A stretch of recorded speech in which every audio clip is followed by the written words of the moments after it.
Welcome to this latest episode of the C-Suite podcast that we're producing in partnership with Payabl and their Pay It Forward podcast.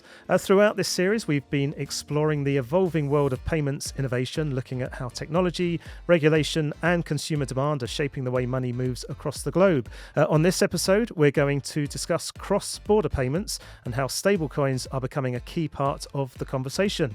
We'll look into the opportunities for merchants, the regulatory changes driving adoption, and how this technology might sit alongside existing cross-border solutions. So let's get going. I'm your host, Russell Goldsmith, and joining me for the discussion are Lucy Ingham, VP of Content and Editor-in-Chief at FXC Intelligence, Aleksandr Povarov, a fintech payments product lead who has held senior positions at both Wise and most recently at Wolt. And then from our partners for this series, we have Kristaps Zips, UK CEO of Payabl. So welcome to you all. Lucy, let's come to you first. You recently authored the FXC Intelligence report about the state of stablecoins in cross-border payments. So I thought that'd be a great place to start this discussion. In that report, you began by saying it's clear that 2025 is the year of stablecoins. So what I thought we could do is just understand why you think that is and also why they matter for cross-border payments. Sure. So within the cross-border payment space, the amount of discussion about stablecoins has absolutely shot up over the last few months, as anyone working in the field will be able to echo.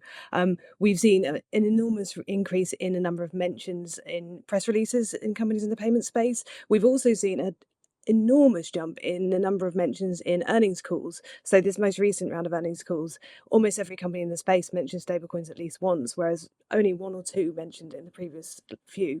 So that's been a really interesting change. I think one of the biggest reasons that they matter for cross-border payments is that they represent an unlocking of an opportunity across a number of different areas. Stablecoins don't necessarily provide a kind of unilateral step change for the industry. It's not a complete replacement for everything, but it does provide opportunities for significant revenue improvements and new market opportunities across several different applications. And so people are getting quite excited about it from that point of view. Okay. Any other sort of like highlights from that report that you can give us the top line? I think really, as the report goes, I know there was a lot of pages there. Yeah. The report was really designed as a primer for people in the industry, because I think one of the things we were finding is people were excited about the idea, but they weren't really understanding the technology in depth or really seeing, where the big applications are. I think the biggest thing to understand is it's an emerging market opportunity, and we saw that overwhelmingly. And the opportunity that we estimated was in the trillions for that. It's I think about $16 trillion as the baseline opportunity, and that really is quite significant and sort of growing. But also it's important to recognise where it's worth focusing the attention, where it's probably not going to disrupt the space as much. Sure. Kristaps, from a merchant's perspective, how much of an appetite is there for using stablecoins in cross-border payments? Thinking in terms of like the businesses that you work with, are you seeing demand from those companies? Yes, we do. And I think the more global the business is, the more interesting they are in the stablecoins. There are markets that are more easy accessible with the standard or classicals, the fiat rails. And there are markets that are not so easy accessible. Specifically, let's say we can talk about Latin America, we can talk about Africa's different regions. And if our merchants are more global and providing services to these regions, then that's become more interesting. Obviously, there is a lot of also benefits to it, right? So the speed I think is the the one that I would highlight the most. There are maybe a bit less in terms of the pricing, because some of the cases, depending on accessibility, it can become more expensive as well. However, I think overall there is a big potential for that. For our side, as a Payabl side, based on the merchant demand, we did also introduce option to accept and pay out stable coins for our merchants. So this is part of our Payabl One platform offering.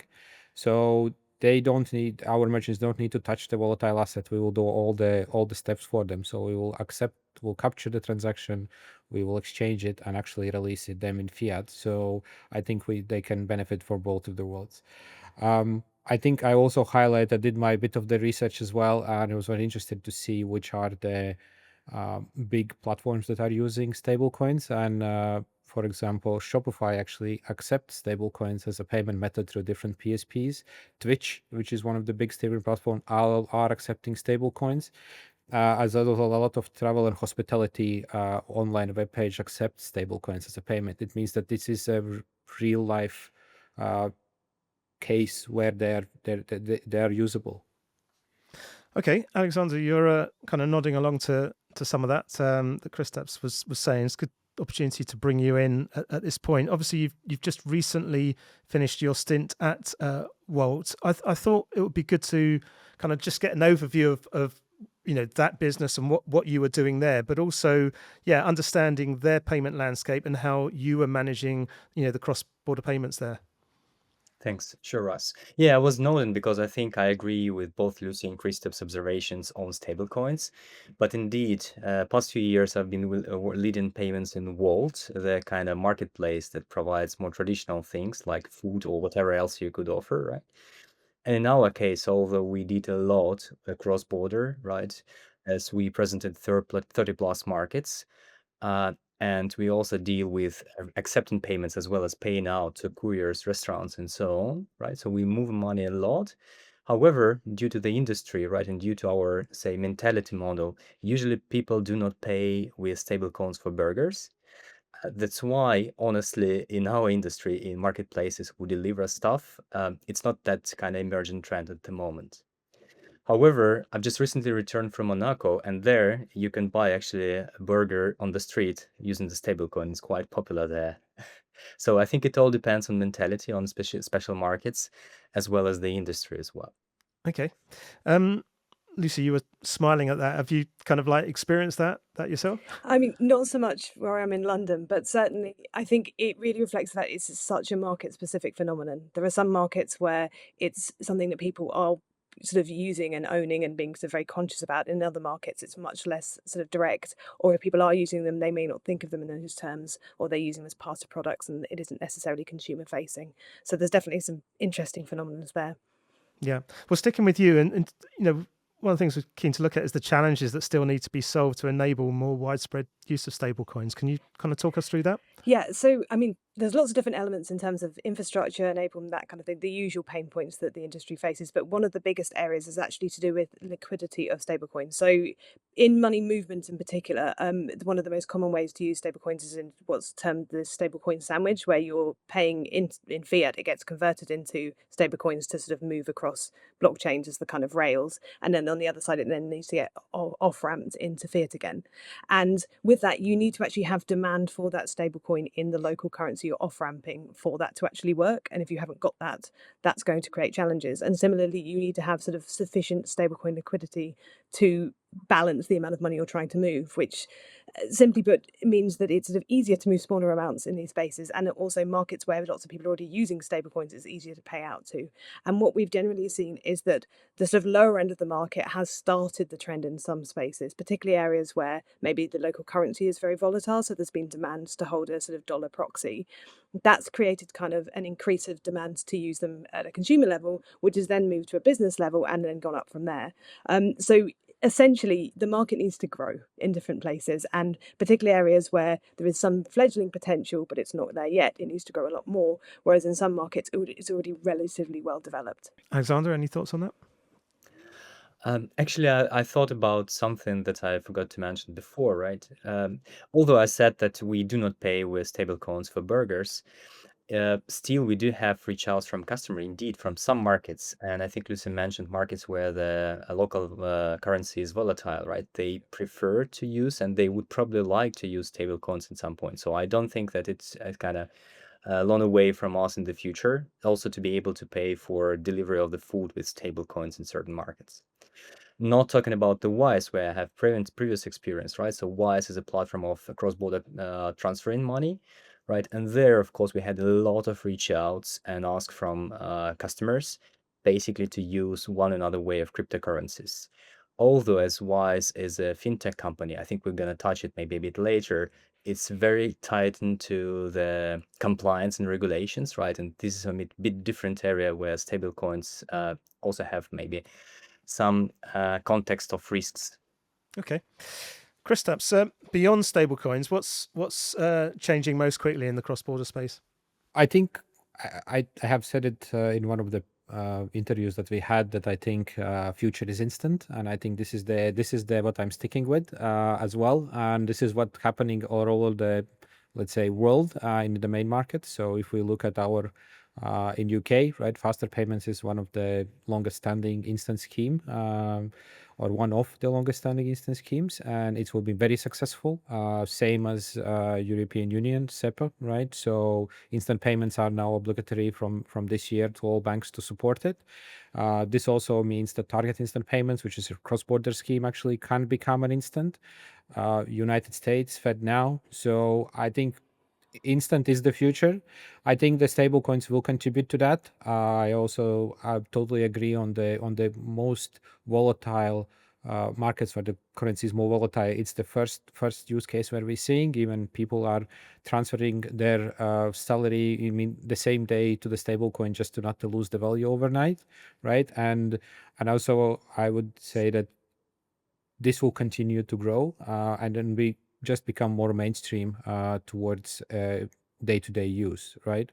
The same goes with the APAC region, right? So UPI is very popular and very successful in the region, which is also an instant scheme. So I think that's, in one world, would be just an instant settlements, and that will just expand. Lucy's report highlighted also G20 roadmap, which says that the cross-border payment should be less than an hour by 2027, which would be very interesting to see, coming from really 5 to plus days cross-border payments reaching beneficiaries, even to the big markets like United States. Lucy, any thoughts? Yeah, I mean, there is definitely potential for improving speeds. There obviously are plenty of markets where the speeds are very good, particularly for, consumer money transfers and that kind of thing. But yeah, there are definitely spaces where there's still a lot of need for that to speed up. I will say, I think sometimes there are types of payments where instant settlement isn't necessarily desirable, particularly from a risk perspective. There are business type payments where sometimes it's helpful to have a little bit of a window where you can roll it back if there's a problem. So then we may ultimately see some solutions built in that can kind of solve that if it does become part of that process. But there's definitely some kind of interesting room for development there. And I think looking more kind of broadly at the space, it's important that I don't think this is going to be something that takes over everything. And it also isn't necessarily the kind of stablecoin providers versus the rest of the industry. There's a huge amount of collaboration going on here in the space. And so it's really a lot of people kind of working together on this, and people sort of integrating each other's solutions into a sort of hybrid network solution in a lot of cases, rather than it being the kind of traditional players versus the new stablecoin disruptors. Aleksandr, what changes do you see coming in cross-border payments? That's a good question. So first of all, maybe of what Lucy just mentioned, that there are some collaboration and actually intersection on different products, including different payment schemes, right? I think one thing we actually cannot deny is that there are already banking cards attached to the wallets, right? So those, even in the Wolt traffic, where accept consumer payments and payments with cards, we don't actually know how many of them are funded with the cryptocurrency, right? There might be some suggestions, but actually the border is not that tight there, right? So saying that Wolt do not accept cryptocurrency wouldn't that fair in that sense. Overall, in cross-border payments, what changes do I see? I think till now we've been very positive on the trends, instant and so on. But one thing I actually seen through past years, throughout my career as well, I would like to have maybe everything centralized. As I've been a product team, right, and been delivering product for many markets, of course, I would like to centralize everything. And then cross-border is a solution for me to open new markets immediately, right, and transfer money from one part of the world to another according to the company needs. The problem, though, is that overall tendency in the world comes to an kind of isolation, right, and more stricter local regulation. And those, even in some areas, even in European Union, right, we have to implement the local payment methods due to the compliance requirements instead of using cross-border setup for anything. So I think we cannot really deny, and this factor also will play a significant role in the coming years. Yeah, it's interesting. I want to add just maybe a small thing that we see from our merchants as well, that the platforms that are selling gift cards are very popular. And these gift cards can be bought whether with the fiat or with the cryptocurrency. That also supports your point that yes, maybe you're not directly accepting the cryptocurrency, but you can buy with the cryptocurrency Starbucks gift card or Wolt gift card, which then potentially can be used to redeem and change the value, right? And same for the fraud, which I will support Lucy's point, is that I think there will be a lot of tools that will need to be enhanced actually to fight this in future for the instant cryptocurrency and payments. And I think this is maybe one of the good and the bad thing in the same place. When the cryptocurrency is instant, there is no rolling back, right? That's it.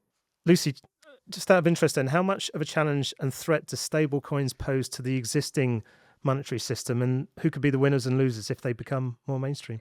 Yeah, I mean, that's the big question. And I think everyone in your house will have slightly different opinions on this, but I think it's not necessarily that the losers of the traditional system, the winners are the new guys, right?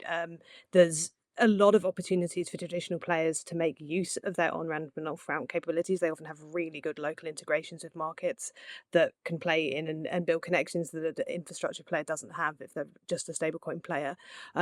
But I think there are also kind of those around maybe in the card space who have some interesting, slightly more existential challenges with stablecoins, because they potentially undercut things like interchange fees in ways that could create different things. And I think those players know that, and you're seeing that reflected in how they're moving in the space quite a lot of the time as well. Beyond that, the other really interesting thing here is that stablecoins are inherently very dominated by the US dollar. They are, well over 80, probably more than 90% of the market is US dollar denominated stablecoins, which means if you're using stablecoins, you're using the US dollar. And it's very clear that, say, in Europe in particular, there are real concerns about this and around what that means for kind of monetary sovereignty. How that's resolved is really, something we'll see. I mean, there are efforts to kind of develop euro-denominated stablecoins, but unless those get a certain level of scale, their utility is going to be limited.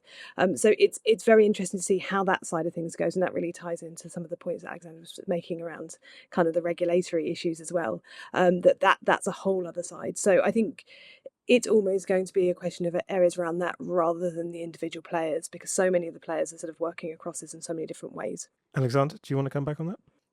Thinking about the future, right? The trends. I think that I agree with what was said, Lucy, and what Kristaps also mentioned about the future and how it's gonna come. But I also agree that traditional schemes, traditional payment methods, not gonna disappear, right? It will be maybe just a bit of a different balance in a few years from now. And I hope that indeed, say, slower, less convenient, more expensive payment methods will kind of go to the, to they're gonna decrease in popularity, right?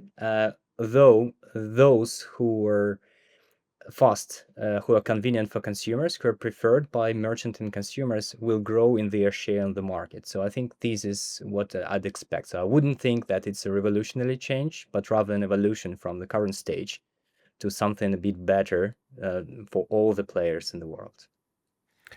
And I would agree as well, because there is, for us, what we're seeing is that the pricing generally goes down to get on and off ramp, which is, I think, for me, the biggest downside at this moment, because you need to pay fees to get your fiat into the stablecoin and back, which Lucy mentioned as well. And I think if those prices go down, that will be evolution, as Alex said, and I agree with that, because if that becomes widely available and it's cheap, then that maybe is the future. If your business relies on e-commerce, there's one part of your site that can make or break a sale, the checkout. And it turns out what consumers want at checkout might surprise you. We're talking frictionless flows, localized payment preferences, and even a surprising number of shoppers choosing security over speed. Payabl has just released its European checkouts report, a deep dive into what shoppers across Europe really expect from their payment experience, both online and in store. Whether you're battling cart abandonment or exploring new payment methods, this report is your ultimate guide to optimizing conversions in 2025. Download it now at payabl.com/state-European-checkouts and get the insights you need to turn browsers into buyers. Kristaps, let's come to you then. Crypto adoption among merchants is still relatively niche. How might this change, and what would need to happen to ensure broader uptake? Although I agree that it's relatively niche, and it depends from industry to industry. Some of the industries are actually quite prone, and we are seeing that some of the merchants are up to 15 to 20% actually accepting crypto or stable coins as a payment method. Some of them are almost non-existent, Aleksandr mentioned, so day-to-day life maybe is not there. However, I think the trust is the key, right? If overall crypto industry will evolve under a better regulation, this will benefit adoption of all the cryptocurrencies and the stable coins themselves, either it's trading or it's a payment as a payment method, right? So all the larger players have already rolled out a significant portion of regulation in US, UK, and the United Kingdom. So I think that's the very good step forward. And I think that's also our outlook for a couple of years, depending how the central banks will do. Let's put it this way: with the central bank digital currencies, it also will benefit hopefully us as consumers. Great. Lucy, any thoughts on that? It's definitely going to be driven by consumer demand to some extent. I think there's also the question of how much it's going to be something that's on the kind of end point versus how much is under the hood. So you might see stuff where it's actually forming part of the process in the payment, but not actually fiat still being the end point of the whole process. But I think where it will also drive is essentially is that kind of flywheel effect of demand growth, right? You have more in the system and more opportunities to lend will encourage more people to want to hold stable coins and other cryptocurrencies and spend them in that form. So I think it's as much the kind of broader market as it comes up together rather than any one thing kind of pulling it up. Great. Aleksandr, where does crypto adoption sit on the priority list for merchants, and will that change over time? I see it will be changing, right? For us as a product people, we follow the consumer demand. And as Lucy mentioned, and Chris also said, if customers will start asking for us to accept crypto payments, we definitely will implement. And I think it evaluates from market to market and depends on how customers trust to the currency, right? Crypto versus fiat. And if as it's changing in the world, and it's changing in the coming couple of years with regulation as well, it probably will become on our plate as well, and we're gonna then implement it as an alternative payment method. I think it's relevant for any marketplace, right, who provides services to customers, not only to my experience of product. Okay, we're coming towards the end of the podcast. Lucy, I just wanted to come back to your reports and just pick up on some of the things that were discussed in there, particularly around regulatory changes. Is there anything that you can kind of highlight, there at all? Sure. There have been efforts in many parts of the world to kind of improve regulatory frameworks for stablecoins, but I think by far the biggest change has been the passing of the Genius Act in the US, which has happened only in the last month or so. With that has created a kind of regulatory framework for operating stablecoins and using them within mainstream financial systems in the US that just didn't really exist before. And as a result, it's given confidence for really traditional banks, people like the Bank of America, to step in and actually start formulating proper strategies for this and start to look at whether they want to launch their own stablecoin. And that's such a radical change from where we were even 6 months ago in terms of who was willing to touch the space. And I think that in many ways has given the vote of confidence for really traditional parts of the industry to really start thinking about stablecoins in a way that they hadn't before. Great. I guess we should let listeners and viewers of the podcast know where they can get a copy of that report. Where do they need to go for that? So that's FXCintel.com. Perfect. All right. Nice opportunity for you to get a little plug in there. Sure. Listen, we are definitely down to the final question now. We have kind of touched a little bit on the future, but Aleksandr, I'll come to you first on this one. If we were to have this same conversation 2 years from now, what do you think will be different in the world of stablecoins and cross-border payments? Well, I think any marketplace already by that time will have it one another way. So I think it would be not something that is coming, but already has happened. I think it's the main thing that will change from my perspective. Okay. Kristaps, let's come to you. I would agree. I think this will be becoming more mainstream. First of all, I think the crypto industry is just being more popular and more involved. So it means that more money will move into it. If more money will move into it, there will be more room for stable coins to grow. Maybe there will be a new application that will allow it to store them easily. Maybe it will come peer-to-peer payment method which will be favored by a lot of people. So I think there is a lot of room for speculation where we can go with that. But I agree with Alex saying that this will be a mainstream thing. And I also think that we as a payment service provider will need to be in front of those changes. So we need to be very careful what we choose and how we progress and not miss out of this change that will happen most likely in the next couple of years. Lucy, we gave you the first word on the podcast, so I'll let you have the last one. What's your thoughts on that? I appreciate that. Well, right now, less than 1% of the world's money movement is using stablecoins. That's very likely to increase quite significantly over the next few years. When it's unlikely to be everything, it's unlikely to be even half, but it's going to have grown significantly in that time. However, I don't know that all of those payments are going to obviously be with stablecoins. There's going to be lots of situations where your money is moved and you won't know what infrastructure is being used, and it probably will be stablecoin under the hood, and that's going to be a really interesting change for the industry, but possibly less exciting for the end user. Excellent. Well, listen, thank you once again, Lucy, Kristaps and Aleksandr. Thanks all for your insights today. Please do follow this Pay It Forward series wherever you get your podcast. You can catch up with all the previous episodes at payabl.com/podcasts and also on our C-Suite podcast website, of course. If you want to contribute to the discussion, you can find the C-Suite podcast on LinkedIn and all the usual channels. Finally, if you'd like to get in touch with the show, you can do that via the contact form at csuitepodcast.com. But for now, from me, Russell Goldsmith, thank you for listening and goodbye.